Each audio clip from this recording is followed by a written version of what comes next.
When it comes to a leader needs to be a person of virtue. And if you remember the talk about the cardinal virtues, the very first one in the list is called prudence. And it's all about right decision making.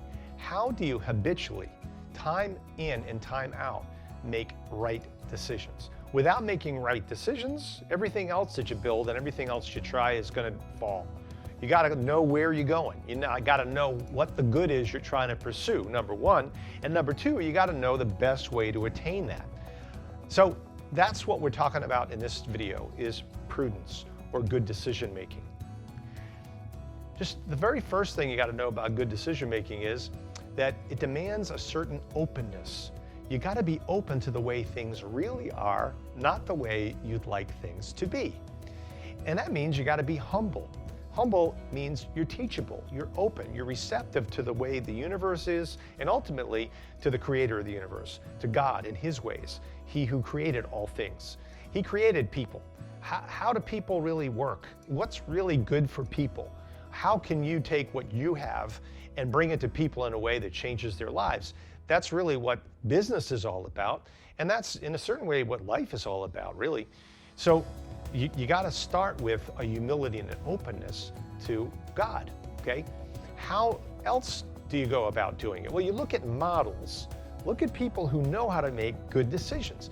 And there's a lot of places to look at models. One is Scripture. Solomon, in the Old Testament, 1 Kings chapter 3, famous story about his wisdom. Two women lived together and they both had children. And they slept one night and they woke up the next morning, and one lady discovered that her child was dead. And then she looked more closely and said, "No, this isn't my child, this is your child. Your child died and you swapped children with me." And the lady said, no, that's your child. So they brought it to the king, and they both appeared before him, and he had to know, he knew what was right. He knew that he needed to find the right mother, and he needed to unite that child with the mother. But how's he going to do it? He understood human nature.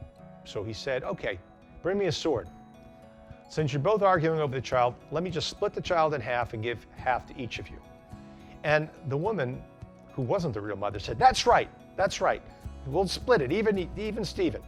And the other lady, who was the true mother, of course, what she's going to say? True mother's going to say, no, I'd rather her have the child. Let the child live. So she did. And Solomon said, you're the true mother. Okay? That's an amazing story, but there's amazing stories like that all throughout Scripture, throughout the history of the church and the lives of the saints, but also there's awesome models from recent history. People who might not be saints, but are awesome, prudent leaders who know strategy.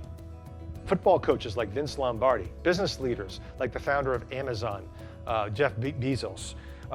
You have tacticians in military like General George Patton, okay? Now, speaking of military, there are people who are really shrewd, but don't have prudence. One was Adolf Hitler.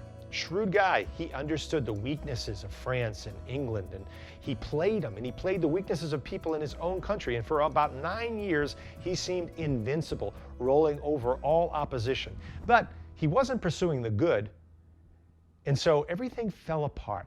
He was a short-term thinker and an unjust man. Okay?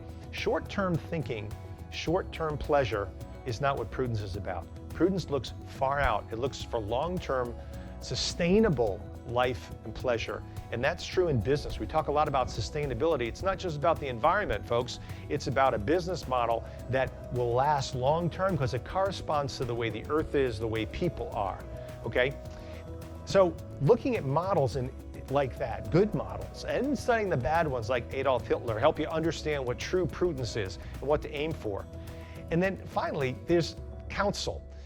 A truly prudent person, one who's going to grow and become a good decision maker, is humble and is receptive not only to God, but to other people's advice and input. Good CEOs, good football coaches, good military commanders listen to their comrades, listen to their colleagues. And when things don't seem to be going according to plan, they're quick to change the plan. They're not wedded to a plan that's not working. Okay? Finally, practice. The only way to become a good decision maker is practice. That's the way it is in sports. That's the way it is in building muscle. That's the way it is in building musical skill. That's the way it is in building the virtue of decision making. You make decisions, you adjust, you recognize your mistakes, and you keep making decisions. And pretty soon, you get really good at it, becomes natural, you start making decisions more quickly, and you see tremendous fruit.